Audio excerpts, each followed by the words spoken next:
Et en mer, le spectacle continue. Parmi les arrivées du jour, celle du voilier Fortinet Best Western. Il transportait à son bord une réplique de la sculpture sacrée Notre-Dame de Rocamadour, dit la Vierge Noire. C'est un emblème spirituel pour les navigateurs à travers le monde. Les skippers du Vendée Globe ont coutume de la transporter, mais pour la Transat Café L'Or, c'était une première. Vous voyez l'accueil reçu, il était de circonstance. Éric Sintas, Thierry Lersin.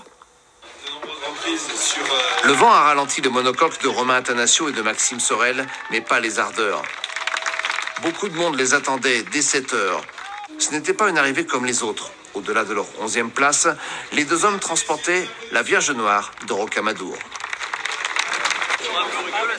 On savait qu'elle était très attendue ici et ça nous brouillait la course, mais on savait qu'on faisait plaisir aux gens chez qui on allait, entre autres les Martiniquais. Donc c'était pour nous, encore une fois, c'est une mission au-delà de la course. On en a pris soin et c'est vrai que c'est chouette, comme dit Romain, de voir tous ces gens qui sont réunis autour d'un même événement. On est plus que ravis. Avec beaucoup de précautions, les deux marins, devenus en quelque sorte missionnaires, vont la sortir du bateau pour aller la présenter au public et aux nombreux fidèles présents. L'arrivée se transforme en cérémonie. Le voyage de la Vierge Noire par la mer est un moment fort et béni.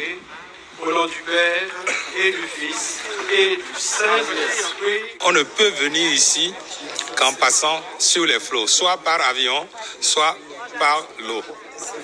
Donc elle a fait le même parcours et je pense que cela s'inscrit au-delà du symbolisme, cela s'inscrit dans la réalité que nous avons besoin d'être visités par Dieu dans nos réalités de vie. Devant le ponton d'honneur, des centaines de Foyalais sont présents. La cérémonie officielle aura lieu dimanche prochain à la cathédrale Saint-Louis, avec d'abord une procession du village jusqu'à la cathédrale. La Vierge de Rocamadour a cette protection et cette, on pourrait dire, empathie, si on veut, et affection particulière pour ceux qui sont sur la mer. Et donc pour nous, c'est important pour apporter une sécurité et évidemment, en dehors de ça, une ardeur spirituelle parce que les Martiniquais particulièrement aiment la Vierge Marie.